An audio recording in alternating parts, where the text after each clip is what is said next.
Hey, how you guys doing? This is your boy Amari. I'm still here at Big AppleCon, August 13th on a Saturday, 2022. You're wondering who's the gentleman that's right in front of my camera? Well, he's a very special and amazing guest. He's been kicking ass for a long time. He's the one and only Paul T. Taylor. How you doing, Paul? I'm doing well. How are you? I'm amazing, man. First, I gotta say thank you so much for being here and spending time with me and my audience. Um, I just want to know how did you get your start with the film industry and acting? Oh, well, I started out in theater, so that's how I was introduced to acting. When I was a kid, I was watching my dad do community theater, and he was very good. And I thought, I want to try that. So I was is in the middle of Kansas, so I auditioned for my first play, and I got it. And I was like, I made people laugh, and I was just sort of hooked. And I found out I sort of had a talent for it, so I just kept doing it. And then I did theater for many, many, many years and didn't really pursue film. I was discouraged from trying that for reasons that I won't go into. But it wasn't until I'd been an actor for decades that I auditioned for Sin City, Robert Rodriguez's Sin City, and I got cast in the role, and things just started happening from there. Maybe it was because of how I looked at the time. I was playing a lot of white privileged assholes, which is it's a niche, a lot of assholes with a little bit of power. So anyway, I was doing that a lot and continued to do theater. And it wasn't until after I moved back from New York to Texas, where I'd been living before I came to New York, that I got an audition for Pinhead in Hellraiser, and I just decided it would be the best audition of my life, and I made it the best audition I'd ever done, and I got the part, and it was kind of freakish, but because Pinhead was always my favorite 80s horror icon anyway, so. Before we get to the great stuff, let's start with the small stuff. So I noticed on your IMDb.com page that you got your start working in voiceover animation. What was that experience like for you, learning how to create a different character with just your voice only? Well, I think in casting those, they try to get as much like your natural voice as possible anyway when they're casting it. They want someone who doesn't have to try too hard to change their voice, at least in my experience. I'm not that big of a voiceover artist compared to some who that's all they do. But my first experiences were pretty horrible because I was called in a group. They call it Walla. Well, no, it was actually like four people had these roles of basically chorus.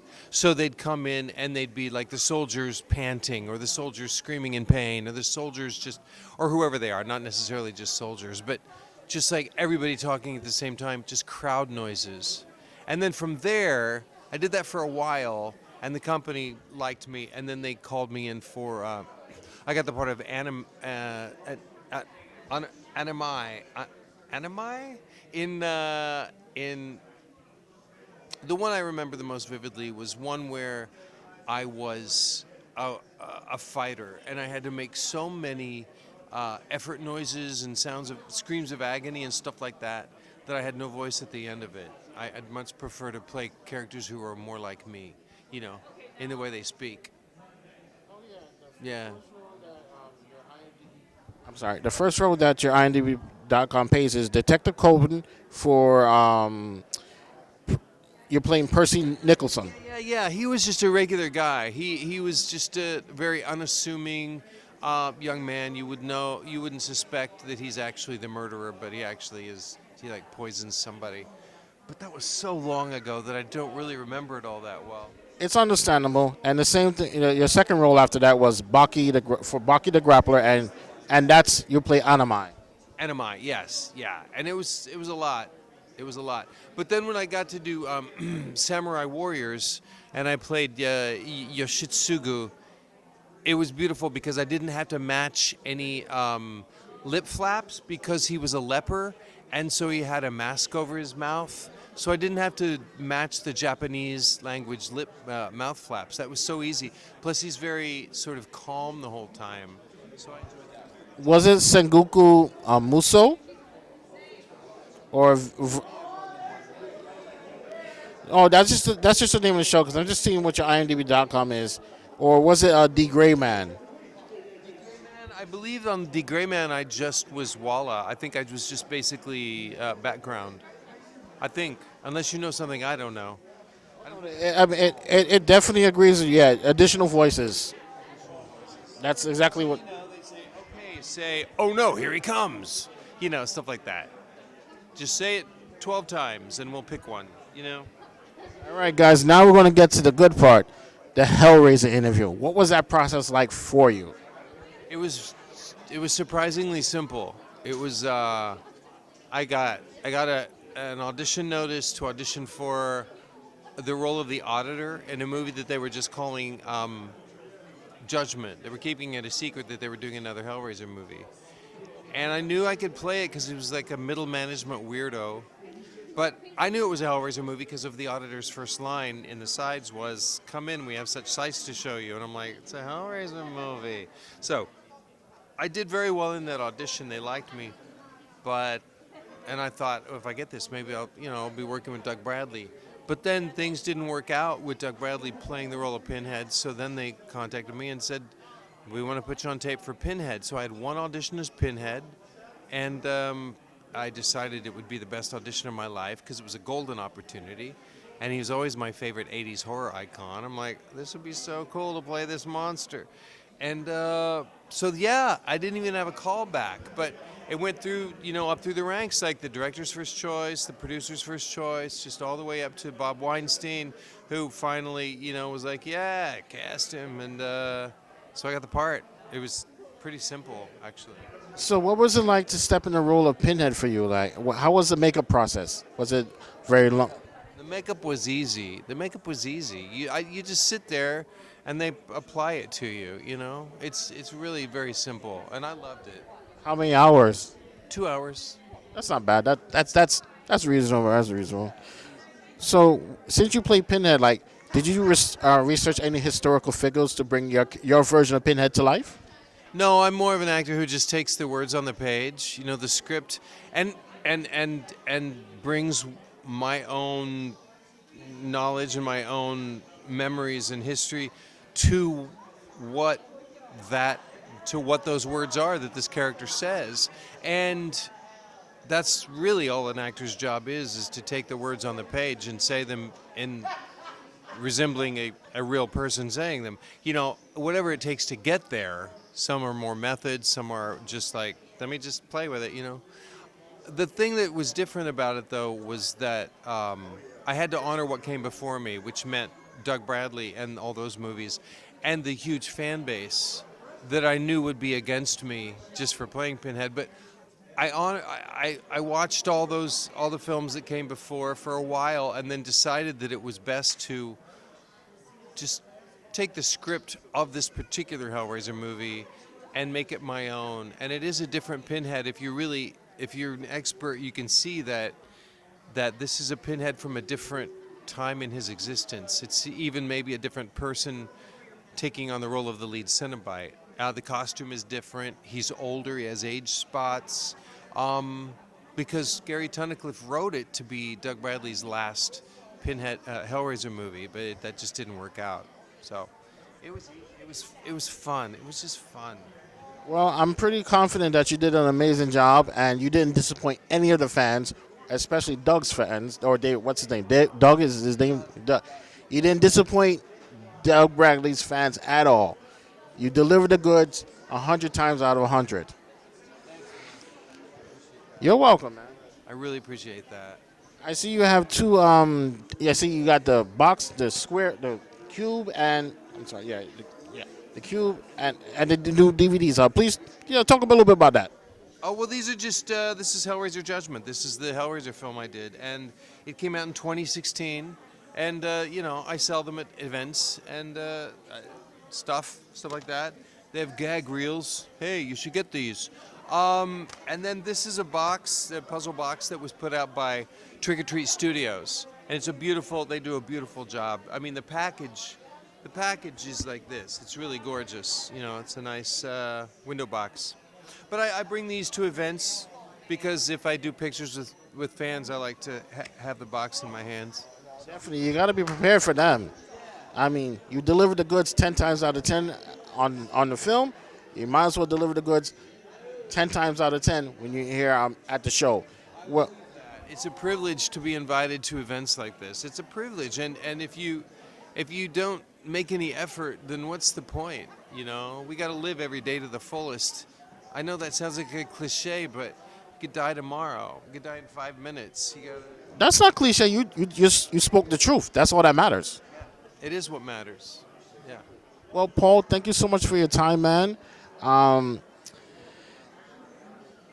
I wish you more success in the future. Keep kicking ass and taking the noise, and don't give up on the voiceover industry. I want to. I won't. In fact, I'm pursuing that one. Okay. Well, guys, as I told you guys before, I always have the best guests on my program. Paul T. Taylor is amazing. Check him out. Buy the Hellraiser DVD. Keep supporting the Hellraiser franchise. That's a wrap, guys. Bye-bye. Hey, how you guys doing? This is your boy Amari. Yes, I'm still here at Big AppleCon, and you're wondering who the gentleman is. Well, guess what?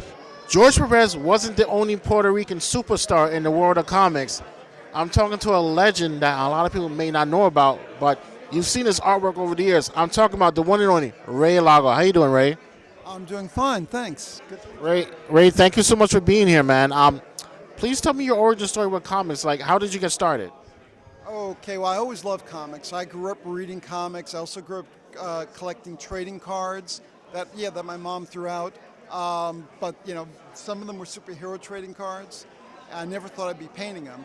I wound up getting into comics just out of the sheer love of it.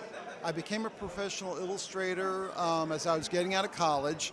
And then once upon a time, I saw that Marvel was publishing full-color stuff, like the kind of stuff you saw in heavy metal. And I thought, well, I'm not quick enough to do any kind of a monthly comic book, but I could probably do some of these nice little painted stories. So I took my illustration skills and created some sample pages. They wound up being shown to DC Comics first, who were interested but didn't offer me anything.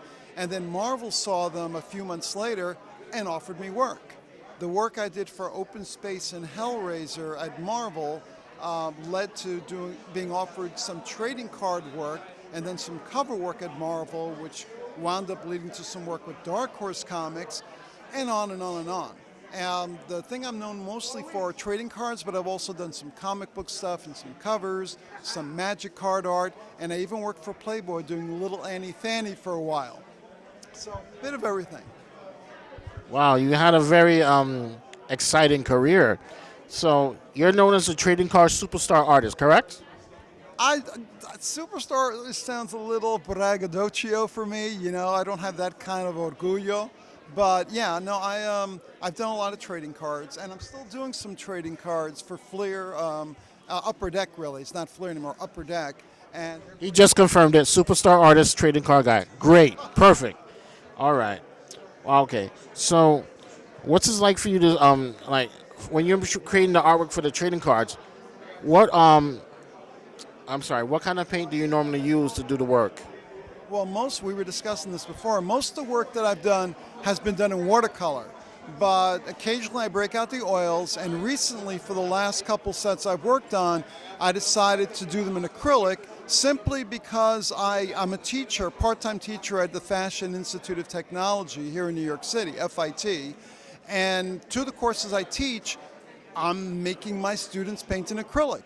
And I don't have as many samples of my own work in acrylic that haven't already sold. So recently, as I've been doing trading cards and covers, I don't sell my artwork as quickly anymore. I keep some of it. And now it kind of helps me. I also document it. I scan stage by stage, and I could put together slideshows to show my students of the various stage in acrylic. And I always like practicing in medium. Like I haven't done any oils lately, and I want to get back to doing oils simply because I want to keep in practice. So I bounce back and forth. I still do watercolor, but lately the cards I've been painting on have been done in acrylic. That is amazing. I also see you've done artwork for Magic the Gathering.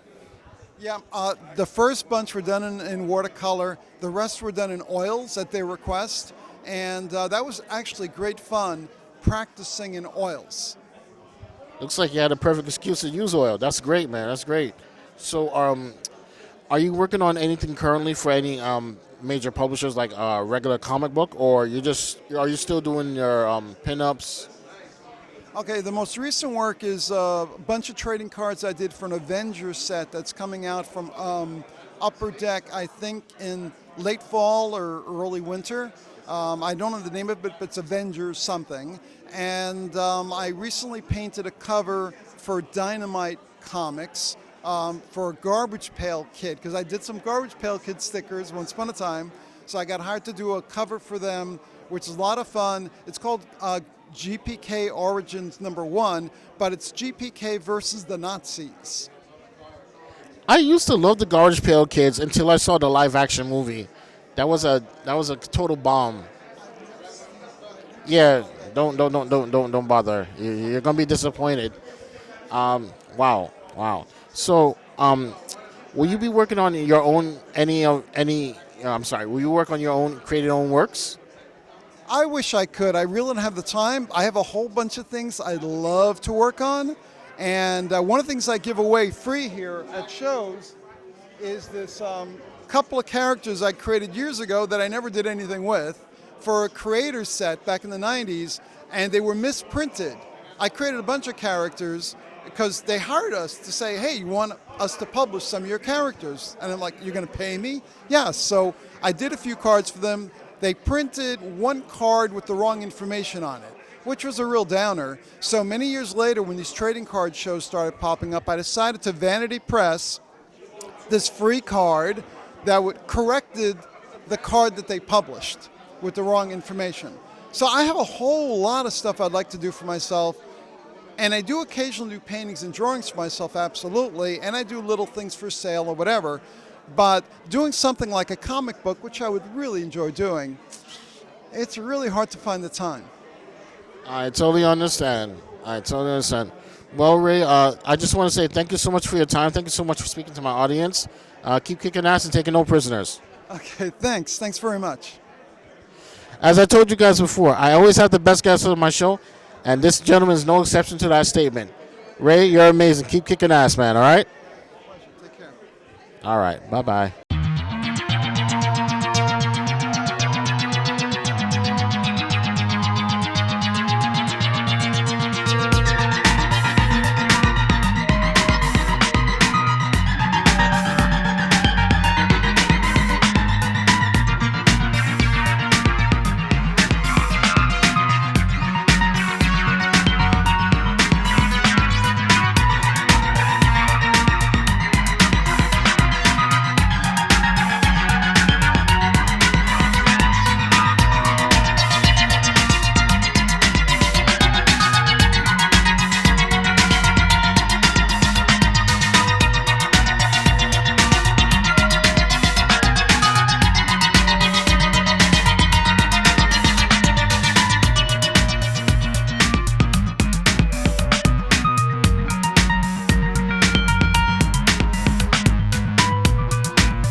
Hey, how you guys doing? It's your boy Mark. I'm still here at the Big Apple Con. Yes, you're wondering who the gentleman in front of my camera is. He's one of the greatest action stars of the 80s. Yes, you heard right. He's one of my childhood heroes that I finally got to meet in person for the second time around. Yes, I'm here with the invincible, the undefeatable, one and only Sam J. Jones. How you doing, Sam? Hey, Omari. Good to see you guys. Thanks for having me. And guess where we are? At the New Yorker Hotel, New York City, for the Big Apple Trading Card Show. Yeah, no, it's okay. I only answer if it's my wife.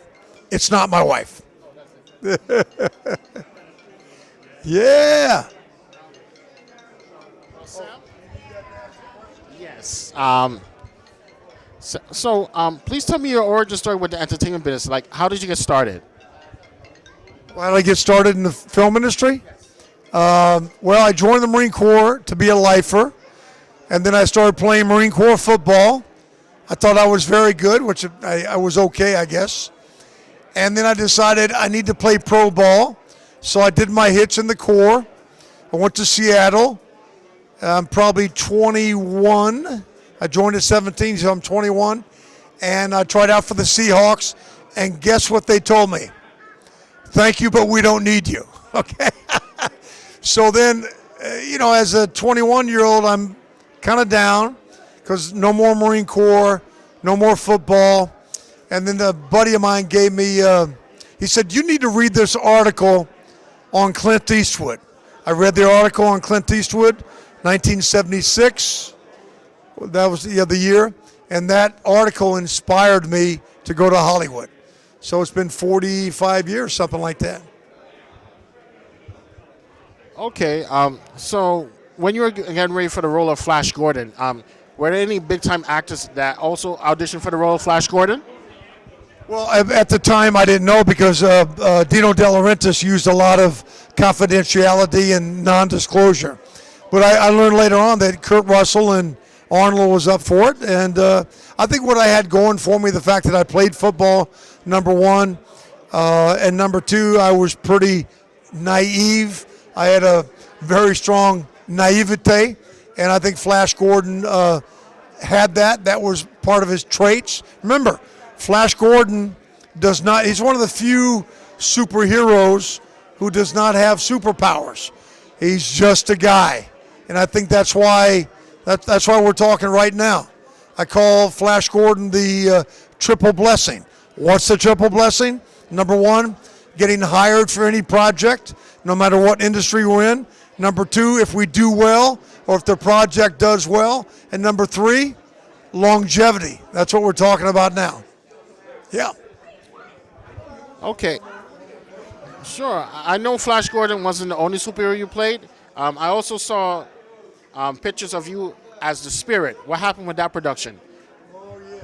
The infamous Spirits production. Please tell us. Yeah, the Spirit. Will Eisner endorsed this TV pilot that we filmed in 1985 with Warner Brothers called The Spirit, the original Spirit. I played the Spirit, and we thought it was going to be a big series, but it actually came out as a movie of the week. That's what happened. Yeah. Well, do you have any inspirational messages for the fans out there of Sam J. Jones and Flash Gordon? Well, inspirational.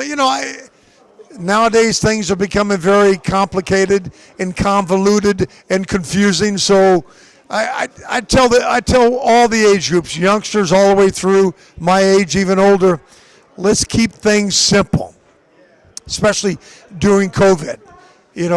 As humans, we're not designed for isolation. We're designed for community. So, and during this last couple of years, we've been oversensitive. We get offended very easily. So I just tell people, keep things simple, have a sense of humor, and make other people laugh. And don't take things so serious.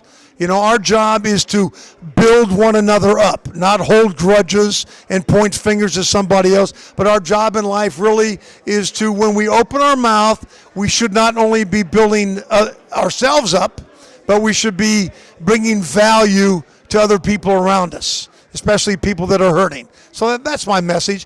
Keep things as simple can be. Build each other up. And when we speak, just inspire one another. It's just that simple, man. Common sense, practical thinking. Everything else is BS and nonsense. Well, Sam, thank you so much for your time. Thank you so much for speaking to my audience. And thank you for being the great inspiration that you are.